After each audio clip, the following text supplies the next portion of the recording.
Bonjour à tous, bienvenue dans cette nouvelle vidéo. Alors aujourd'hui, comme vous avez dû le voir dans le titre ou dans la miniature de la vidéo, on va pas traiter de roues, mais de quatre roues et sans guidon, mais avec un volant. Voilà. Euh, donc pourquoi? Parce que je recherchais un véhicule avec des critères bien précis. Je voulais que ce soit un utilitaire, pas forcément gros, mais un utilitaire dans lequel je puisse charger des choses. Je voulais qu'il soit 4x4, étroit, un empattement étroit pour les chemins, etc. Et qu'il soit relativement économique, donc aussi bien à l'achat qu'à l'entretien. Donc des pièces qu'on trouve de partout chez nous et qui coûtent pas forcément cher. Donc j'ai trouvé cette fameuse perle rare. Je vous rassure, ça va pas vous en mettre plein les yeux, ça va pas, vous aurez pas les étoiles. Mais cependant, je pense que ça va peut-être réveiller votre curiosité, ça va en faire sourire, et je pense même que ça va en faire rire certains. Mais bon, c'est mon petit coup de cœur, donc je vous montre ça. Allez, à tout de suite.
Bon, et ben voilà, un Kangoo qui lui cru. Voici donc l'heureux élu. Il s'agit là d'un Kangoo 4x4 1,9 litre DCI de 2002 qui totalise près de 240 000 km. Comme vous pouvez le voir, l'état esthétique laisse à désirer. Le vernis s'est fait en partie la malle sur le capot et le toit. De nombreux pocs et rayures sont à déplorer. Mais bon, pour le prix, je pourrais pas non plus m'attendre à bien mieux. Et puis il faut pas oublier qu'il a plus de 20 ans. Malgré tout, l'intérieur, lui, est dans un état exemplaire, et c'est bien appréciable. Même le coffre, dans lequel d'ailleurs Mig a déjà trouvé ses marques. Ça va pas bien?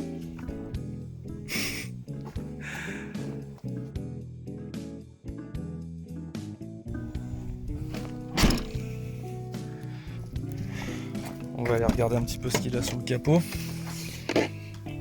Parlons moteur. C'est un petit et brave 1,9 litre DCI, bien connu puisque présent dans de nombreux véhicules de la marque aux losanges. La Mégane, Scénic, Clio, etc. pour ne citer que les plus connus. C'est un exemple de robustesse et de fiabilité. Bon, certes, c'est pas un foudre bien sûr, mais il tire son épingle du jeu néanmoins grâce à son couple qui, je trouve, est très respectable au vu de la puissance de 80 chevaux, je le rappelle. Malgré les dires de l'ancien propriétaire, qui me dit qu'il l'a fait réviser fin d'année dernière, je referai une révision complète afin de partir sur de bonnes bases. J'aime bien faire ça quand j'achète un véhicule d'occasion. Passons au châssis et train roulant. C'est là que le gros des travaux se trouve principalement. Déjà la rouille. La porte latérale arrière conducteur est tout bonnement pourrie. Tout le bas de la porte est rongé par la rouille et je pense qu'à l'avenir, son remplacement intégral me coûtera moins cher que de la refaire. Le plus gros emplacement de rouille se trouve devant l'ancrage arrière gauche du châssis. Comme vous pouvez le voir, la rouille est performante et l'acier s'effrite. Donc là, pas question de rigoler, il faudra vite s'en occuper.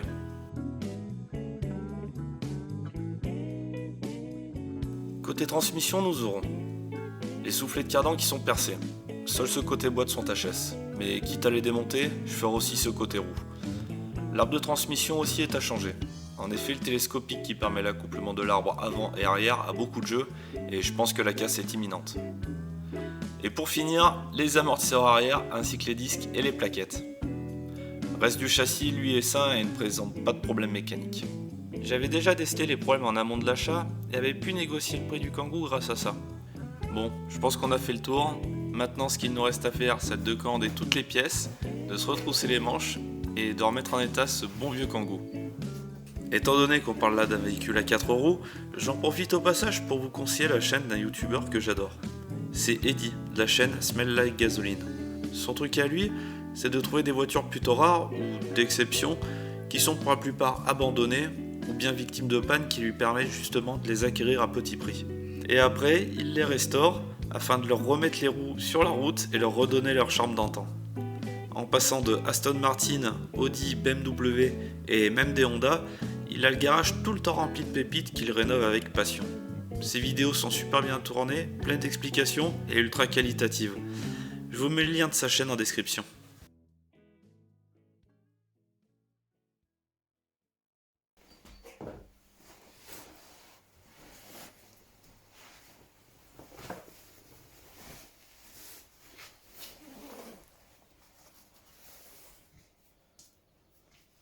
Bon bah aujourd'hui, pas de casquette. On va passer sous le véhicule. Donc du coup c'est un petit peu emmerdant. Et je prends le bleu parce que ça me saoule de me rouler par terre, je suis pas un sanglier quoi. Donc voilà. Allez c'est parti.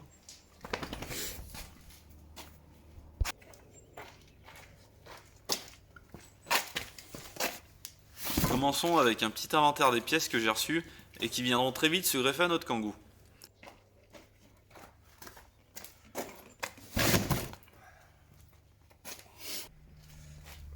Bon, on va voir ce qu'on a là. Alors ça va être tout le système de frein pour l'arrière. Donc les plaquettes et les deux disques. Et là-dedans on a des balais d'essuie-glace. C'est pas fou mais bon, c'est vrai qu'ils sont morts donc quitte à passer une commande autant les changer. Là ici les amortisseurs arrière. Des amortisseurs à gaz de la marque de chez Magnum. Un filtre à air. Le filtre à huile. On a de l'huile, la 1040 de la Feli Bilstein. Donc voilà. Je commencerai les travaux par la base de la mécanique voiture, c'est-à-dire la vidange du moteur.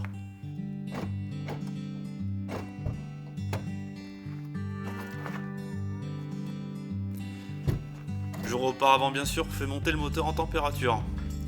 Pas trop non plus bien sûr, car il s'avère que de l'huile moteur à 90 degrés coulant sur les doigts peut être la source d'une douleur que je ne souhaite pas pour l'instant connaître.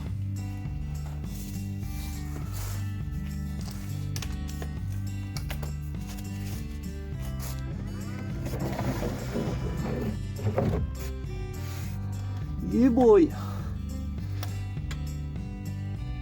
Putain la vache. Ils sont fous les mecs quoi. J'ai comme l'impression que l'on était bien loin des 40 Nm prescrits par Renault.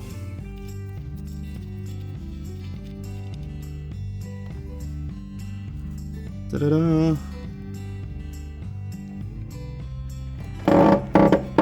Bon, je laisse la vidange se terminer tranquillement pendant que je vais aller m'occuper du filtre à huile. Ensuite on va chercher le filtre à huile qui se trouve ici. Putain, et comme bien souvent, et ben c'est serré comme un malade.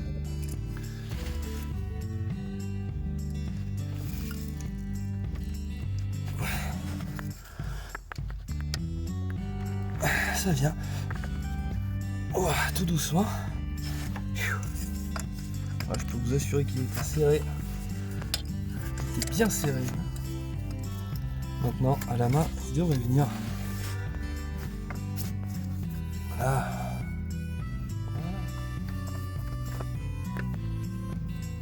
Tada. Vous ne le voyez pas à l'image, mais j'ai préalablement lubrifié le joint du filtre à huile. Sans ça, des fuites peuvent apparaître, si ce n'est pas tout bonnement l'arrachage du joint qui peut se produire. Je le serre à la main parce que je suis pas un gros débile. Tac. Autant vous dire que votre moteur ne vous pardonnera que peu cette erreur. Putain mais moi je suis trop con.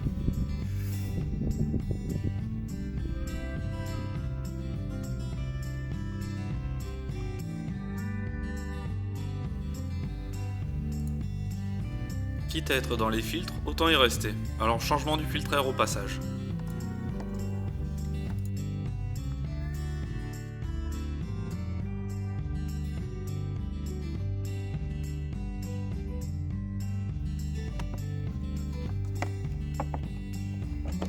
Ah zette, comment ça sort cette histoire? Ouh. Au filtre. Champion. J'ai un copain qui m'a dit que c'était les mêmes qu'ils utilisaient en F1. Moi je le crois. Hein. Avec ça le Kangoo mon petit il va s'envoler.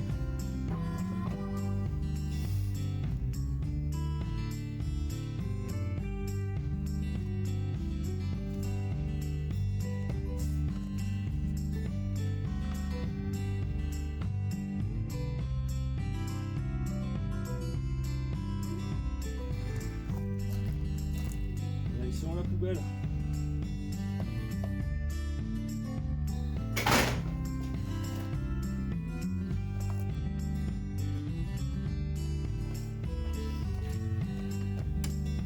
À présent, moment détente avec un atelier petite carrosserie pour les bras d'essuie-glace. Typiquement des petits travaux que j'aime réaliser. Ça ne coûte rien ou presque, ça ne prend pas de temps et le résultat est immédiat. L'opération est simple. On enlèvera le plus gros de la rouille et de la peinture d'origine grâce à de la toile Emery 120 et s'en suivra un passage au 280 pour tout lisser.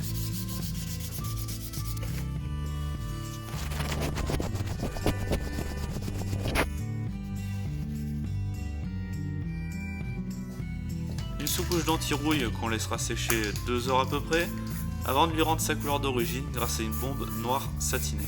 Rien de plus simple.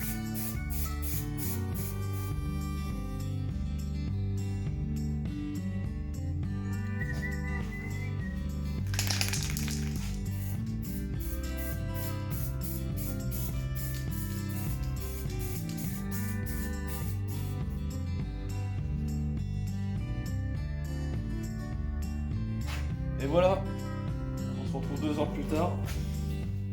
C'est tout sec. Donc voilà.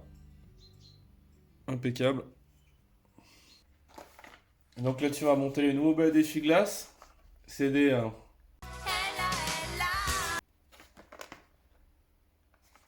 Donc voilà.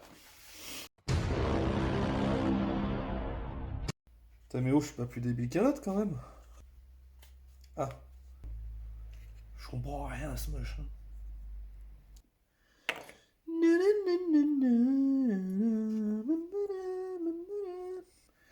J'y comprends rien.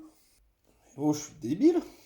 Putain, plus simple de faire une vidange que de monter des BD essuie-glace, t'y crois toi? Ah, d'accord. Waouh!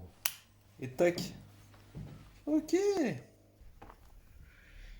Et voilà. Impeccable. Ça fait moins de peine quand même. C'est moins dégueulasse.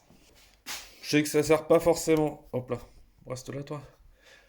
Je sais que des bras d'essuie-glace comme ça, c'est pas indispensable de les refaire comme je viens de faire. Mais c'est que ça m'embête, j'aime pas avoir des véhicules dégueulasses qui sont moches. J'aime bien que c'est au moins un petit peu de gueule, que ça fasse pas bagnole abandonnée quoi. Bref, voilà. Merci d'avoir maté cet épisode. Tu bluffes, Martoni. Il bluffe. C'est la fin de cet épisode, j'en ferai pas plus. Je ferai pas les soufflets arrière aujourd'hui, je ferai pas l'arbre de transmission aujourd'hui non plus, ni les freins. On vote? Moi je vote et je dis il bluffe. Pour la simple et bonne raison que sinon ça vous ferait un épisode de 3 quarts d'heure et je préfère conserver un format court pour les vidéos. Mais aussi parce que j'ai un ami, Polo. Ça, c'était un garage, monsieur Houille. Ça vous a plu? J'ai donné à boire à Polo! Ah, C'est un bon compagnon, Polo! ah, vous êtes fait un copain. C'est bien. Il a dû être content. Qui lui a peut-être accès à un pont. Ça serait mieux que de se rouler par terre comme je fais là parce que... Bon, bah hier on était samedi, donc j'ai fait vidange filtre etc. Et je voulais attendre que le pont du collègue à mon copain Polo soit dispo. Et ce matin je sais pas, je me suis senti pousser des ailes. Je me suis dit tu le fais maintenant. J'aime pas attendre, je sais pas, j'avais le goût.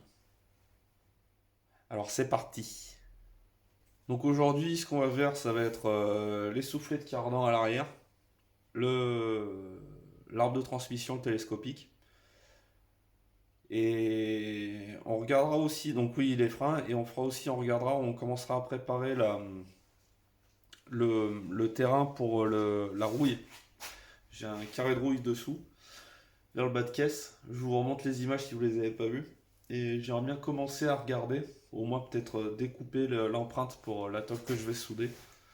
Je sais pas, enfin bon, la priorité c'est la mécanique pure, et si j'ai le temps, bah, après je ferai cette histoire de rouille. Allez, c'est parti.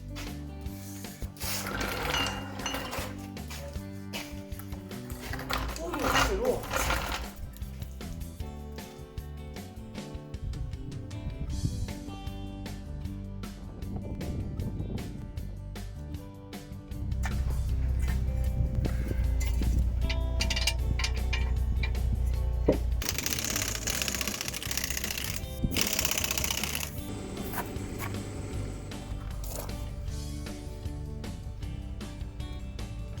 Je me demande bien tout de même ce qui a pu créer une telle gorge dans le disque. Bref, place au démontage de l'étrier, on se rendra mieux compte de l'état des plaquettes. Ouah la vache. Ouah la vache. Parce que là, on est parti pour dire que fallait peut-être les changer.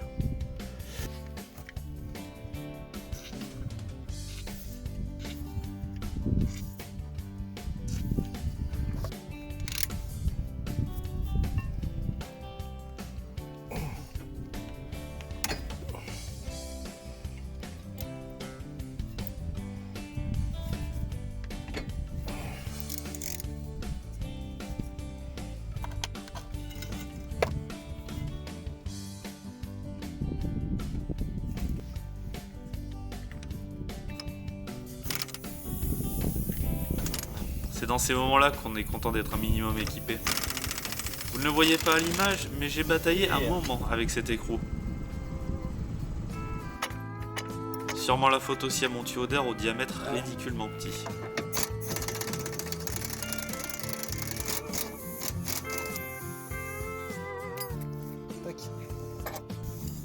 La dépose des cardans n'est pas vraiment chose aisée.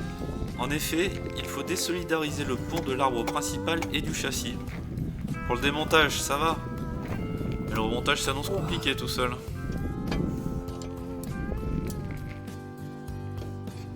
Évitez de faire ça avec les clés à cliquer, hein, ça se vienne pas. Mais là, ça me saoule tellement que je le fais.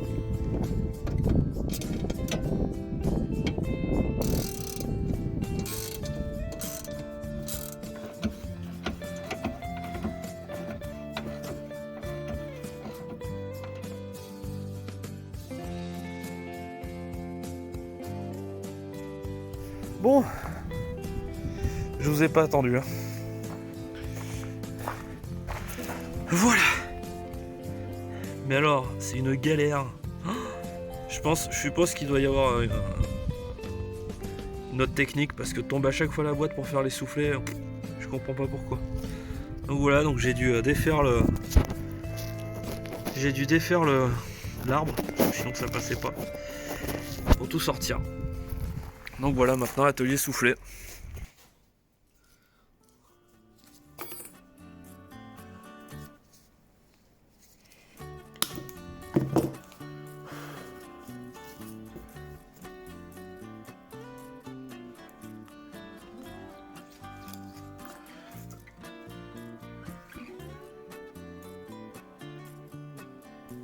Pour le soufflet, pas grand chose à dire.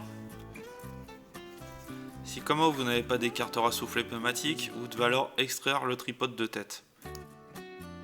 Une pince à circlips, un gros tournevis plat, et grâce à des coups de marteau savamment placés, vous en viendrez facilement à bout.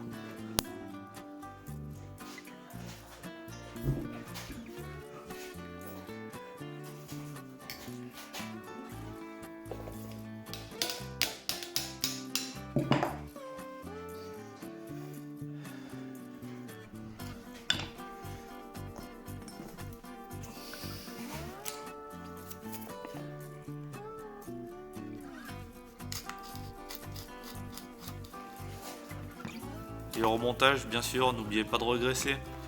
En général, les soufflets sont toujours livrés avec un petit sachet de graisse. Ah, et j'allais oublier une chose, les colliers. Les constructeurs livrent souvent avec leurs soufflets des colliers à la qualité douteuse et à la tenue plus que médiocre. Donc, à la poubelle. La même chose pour les colliers type Riesland. Certains vous diront que ça tient très bien. Grand bien leur face, car pour ma part, à chaque fois, ils ont fini par lâcher. Optez pour des vrais colliers à souffler, cela vous évitera bien des problèmes, croyez-moi. Les cardans finis, j'ai même poussé le vis un peu plus loin et je leur appliqué de l'anti-rouille suivi d'un coup de bombe noire. Ça fait pas de mal des fois d'être un peu perfectionniste.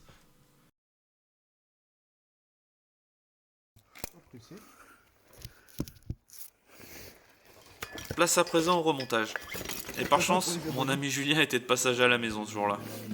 Une bière et un bleu de travail plus tard, nous voilà à reprendre des hostilités. Nous commençons par le remplacement de l'arbre principal. 6 vis M10 maintiennent les paliers et 4 vis BTR l'arbre à la boîte. Entre nous. Là, regarde, tiens. La la la la la la. La la la. Entre nous. Kangousaurus. C'est Kangousaurus ou Kangouciraptor. Ah oui, Kangouciraptor, c'est encore mieux. Ouais, j'ai fait cool ce petit. Ouais. Ça fait un peu raptor et tout, et ça fait un peu racing. Ouais. On peut parler, ouais, même durant la vidéo. De toute façon, tu fais une voix. De quoi? Et on peut parler même durant la vidéo, tu fais une Ouais, voix. ouais.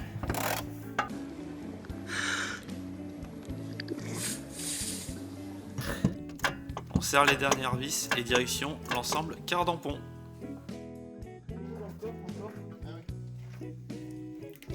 Ah oui, c'est que ça. Et les disques? Dans un premier temps, nous les mettrons en place sur les fusées. Technique. Ah ouais. Bon, je reprends ce qu'il m'avait dit. Puis, nous amènerons la boîte, afin de mettre les têtes de cardan dans leurs logements respectifs.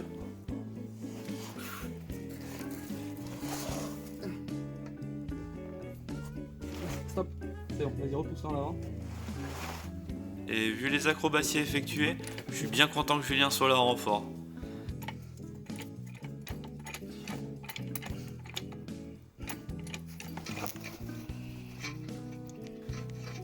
Une fois tout en place, il ne nous reste plus qu'à mettre les vis et serrer le tout. Et raccoupler bien sûr l'arbre au pont grâce aux 4 vis BTR et mettre les écrous de cardan. Comme quoi, c'est pas si compliqué en fin de compte. Ah, il y a le chien dans le cadre. Ah, c'est bon. Et pour finir, le traditionnel remontage, plaquette disque. Faudrait mettre un coup de WD-40 sur l'oiseau parce que là. Ouais. Des fois, il y a des outils un petit peu loin. Il faut pas mettre le frein à main, quoi. Cause we are under the same sun. Sun, nique les dents.